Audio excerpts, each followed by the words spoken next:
brestois. Si le Stade brestois veut obtenir ne serait-ce qu'un petit point de la réception des Dogs, il n'a pas le choix. Il faudra lâcher les chiens. C'est sur ce jeu de mots d'une qualité plus que douteuse, on va pas se mentir, que j'ai aujourd'hui le plaisir de vous accompagner pour ce nouveau podcast, le 53e de Brest On Air. Un 53e épisode pendant lequel je serai accompagné de... personne. Malheureusement, mes deux compères, Fanch et Quentin, ont une semaine très chargée sur le plan professionnel et n'ont donc malheureusement pas pu se libérer. C'est également pour cette raison que nous avons malheureusement pas pu vous proposer notre débrief du match de samedi dernier, même si, pour être totalement transparent, on espérait pouvoir vous proposer un condensé du live qui a eu lieu juste après le match, et malheureusement ça n'a pas été le cas pour des raisons techniques, on s'en excuse, mais ça arrive, c'est comme ça. Mais du coup cette semaine on voulait quand même pas vous laisser sans rien, et j'ai pris l'initiative de vous proposer un petit épisode unique malheureusement, avec donc les news et l'habituelle discussion avec les supporters adverses. Ici ce sera Henri, supporter lillois, qui s'y collera. Et vous en conviendrez, je suis le premier à en convenir, le monologue n'étant pas forcément un exercice très plaisant, et ben on va pas trop traîner, on va passer directement aux news. Ah les supporters là, c'est quoi les news ce soir? Alors messieurs, qui veut commencer? Personne?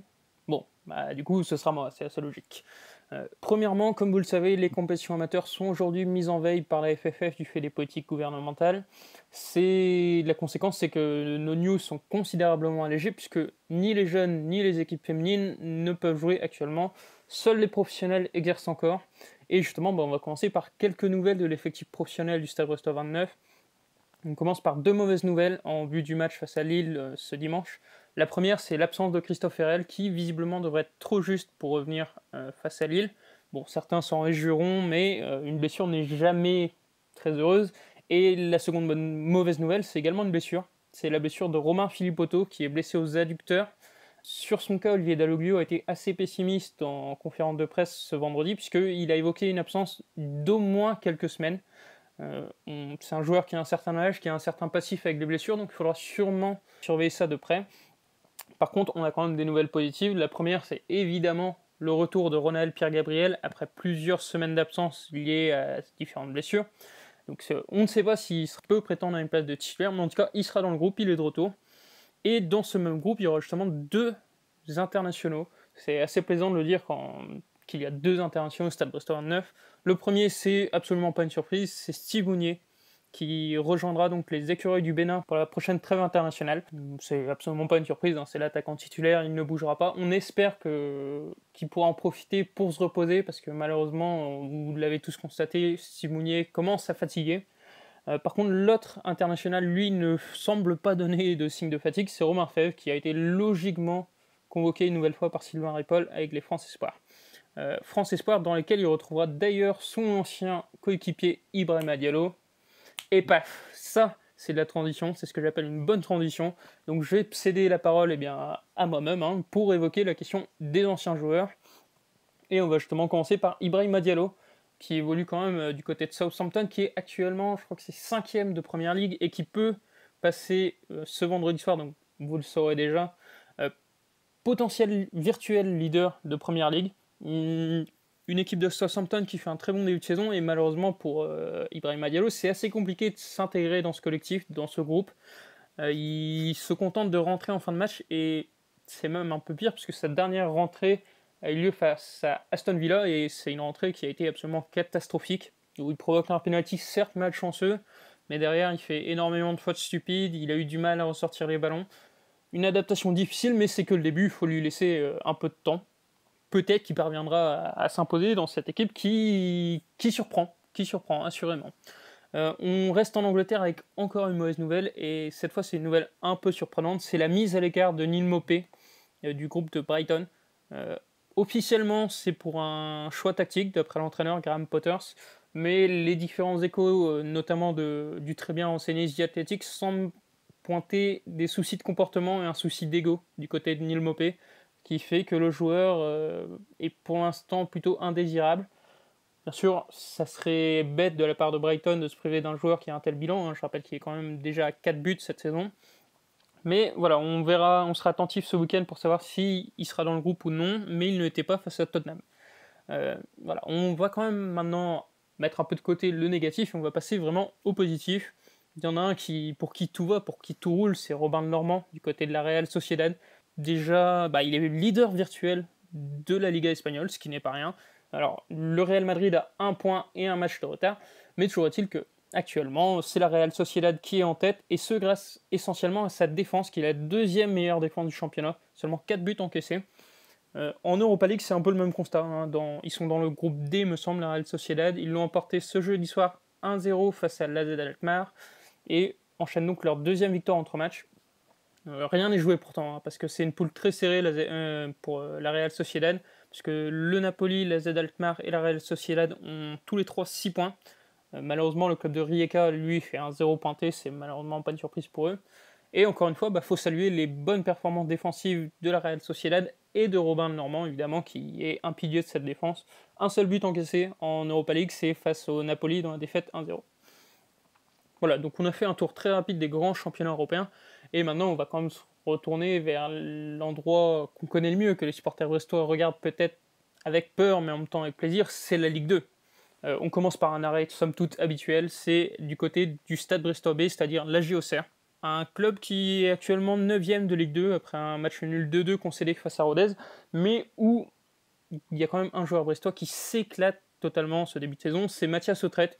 Il a inscrit ce week-end face à Rodez son deuxième but de la saison, et un très joli but, une très belle frappe rasante au sol, très puissante, qui me semble est d'ailleurs nominée pour être dans les buts de la 9ème journée de Ligue 2. Donc voilà, c'est un début de saison moyen pour la Auxerre, mais Auxerre peut encore espérer monter puisqu'ils sont 9ème à seulement 2 longueurs des barragistes. Et parmi ces barragistes, on retrouve notamment le Clermont Foot. Alors à Clermont, vous savez, il y a quand même 3 Brestois, il y a Arthur Desmas, Johan Gastien, le fils de l'entraîneur Pascal Gastien, et surtout, on a tendance à oublier, Jason Berthomier. Jason Berthomier qui lui fait un très très bon début de saison.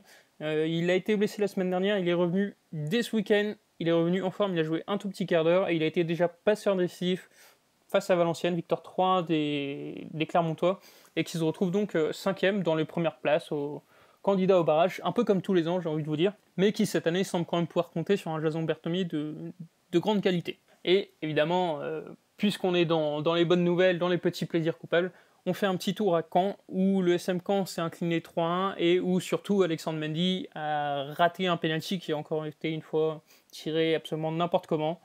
Comme quoi, pour certains, la Ligue 1 et la Ligue 2, c'est pareil. Alors, voilà, là je laisse un petit blanc parce que je vais être franc, j'ai absolument aucune idée de transition pour finir ces news, mais il nous reste quand même 2 news. J'espère que cette écoute n'est pas trop difficile, ce monologue. Il y a quelque chose d'autre qui est difficile pour la majorité d'entre nous, et notamment pour moi, c'est la langue bretonne. Et justement, j'en profite de ce petit vide dans les news pour souligner la sympathique initiative du compte Twitter Stade Brestise. Le but est très simple, c'est vous faire vivre l'actualité du Stade brestois tout en apprenant le vocabulaire du football et le vocabulaire brestois en breton. Donc n'hésitez pas à aller faire un tour, c'est un contenu très léger, très sympathique, et petit point bonus, c'est tenu par un de nos joueurs réguliers de la Rouste, Brieux Bourreau, qu'on embrasse. Et justement, voilà, transition parfaite, on se retrouve avec le petit point Larouste. Là, on va aller très vite, j'ai 2 informations essentielles sur le point Larouste. La première, je suis sûr qu'elle vous intéresse énormément, c'est de savoir que j'ai profité de cette journée pour dépasser assez largement ma mère. Donc tout est bien qui finit bien de mon côté, je suis très heureux, la vie est belle.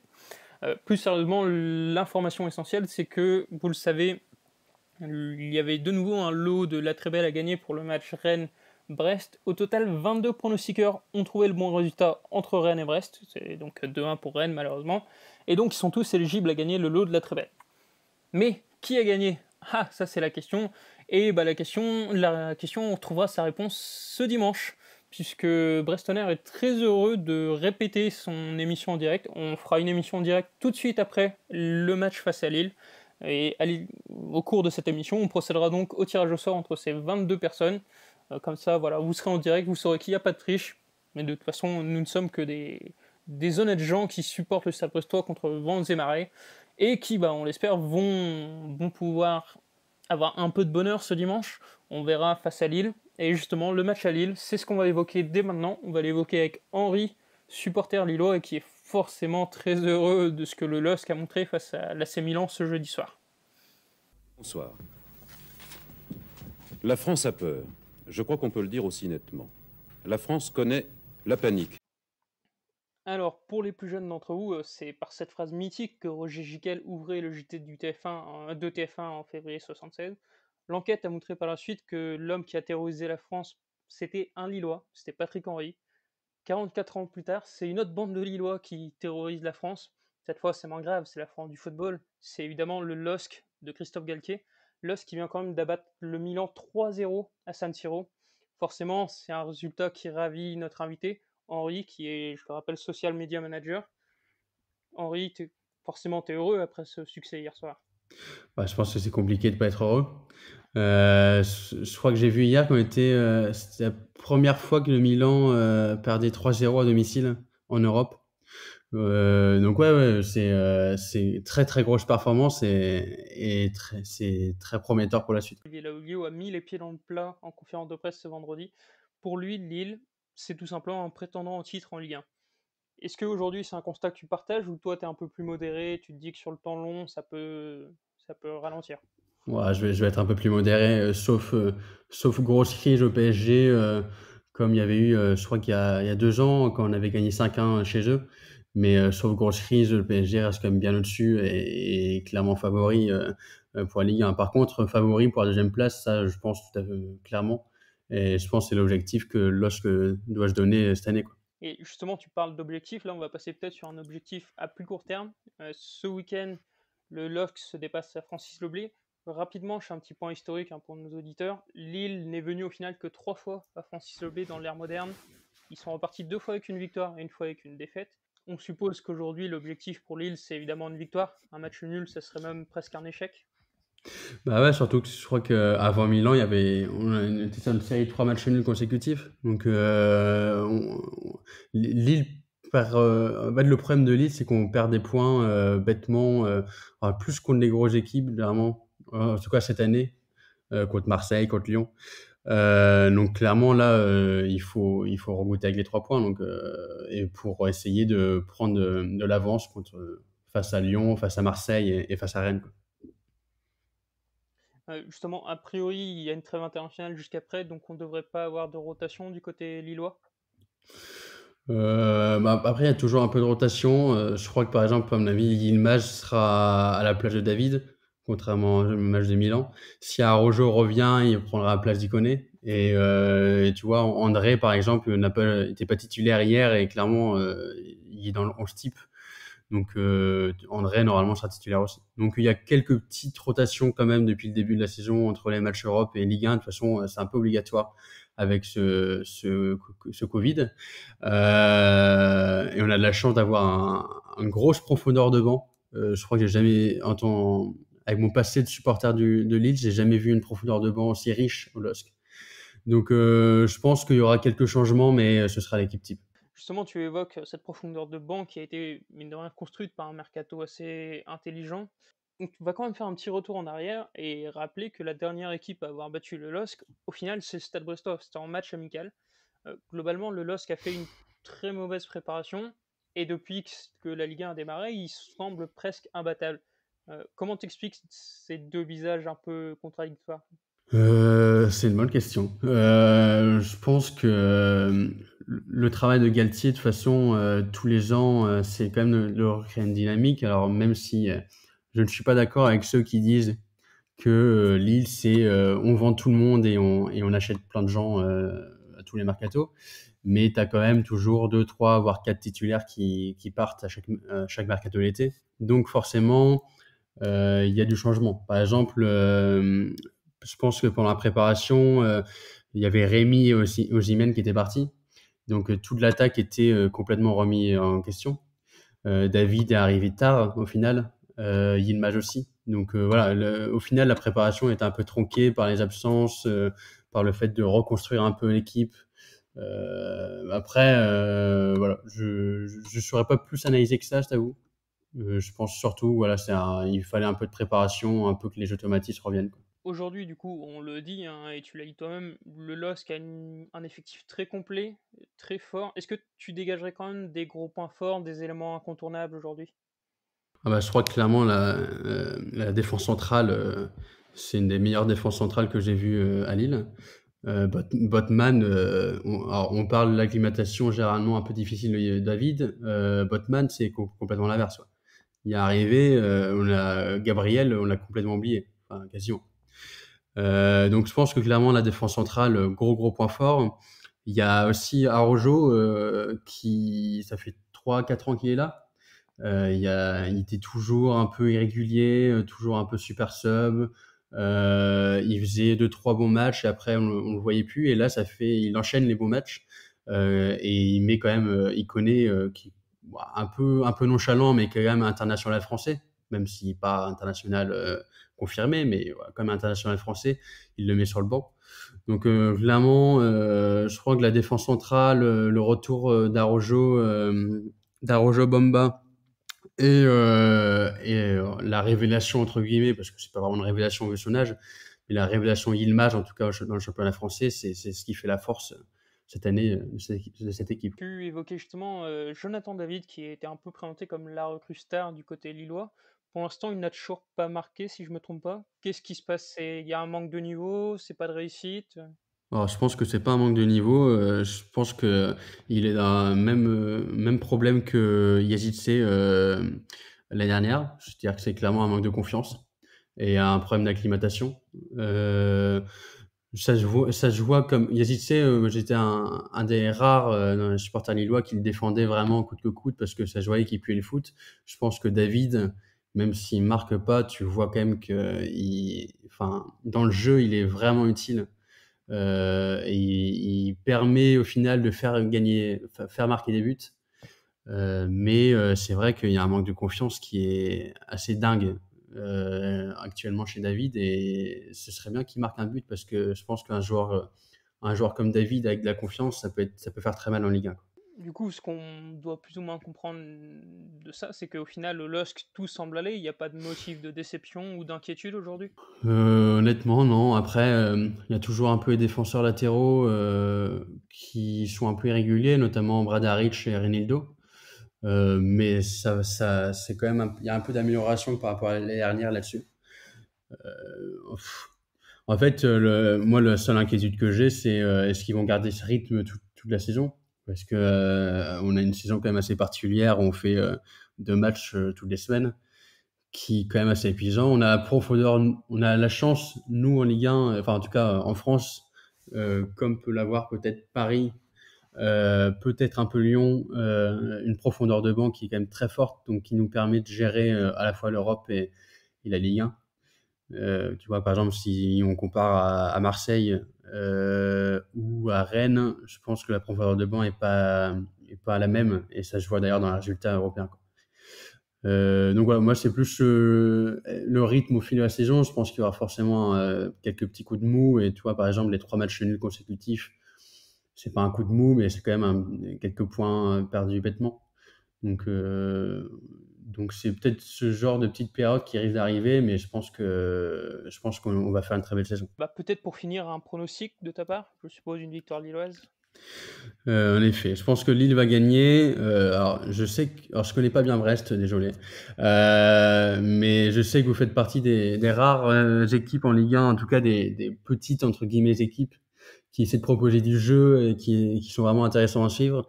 Mais je pense au final ça va plus vous faire défaut qu'autre chose, parce que le fait que Brest va peut-être davantage essayer de jouer le jeu contre Lille, en fait, je pense que la meilleure manière d'embêter Lille, et ce qu'a fait Lyon de seconde mi-temps quand il était à 10, c'est de faire un bloc vraiment bas. Et peut-être que Brest va quand même essayer d'être un peu plus ambitieux, et donc de laisser un peu plus d'espace, et je pense que ça peut faire gagner Lille. Mais je pense que Brest sera une bonne équipe à jouer, et ça peut être si facile que ça. C'est donc assez légitimement, il faut l'avouer, que les Lillois semblent avoir une certaine confiance au moment de se déplacer à Brest. À l'inverse, côté brestois, évidemment, les doutes sont de mise. L'absence de Zeki Selic du côté de Lille ne change malheureusement pas la donne. Est-ce que Brest est capable de faire l'exploit ou non? On ne sait pas. En tout cas, on se retrouvera dès dimanche, directement après le match, en direct sur Twitch. Vous retrouverez tous les liens sur Twitter pour venir faire ce petit débrief à chaud. N'hésitez pas donc à venir vous joindre à nous. Et sur ce, on vous souhaite un bon week-end, un bon match, et allez Brest! Allons sur le quai Guédon, devant le petit pont, chanter la chanson. Le branle-bas de la croisière et dans la blanche baleinière. Jean-Boué, notre brigadier, son bonnet caplé, un peu sur le côté, me rappelle mon bâtiment, c'était le bon temps, celui de mes 20 ans.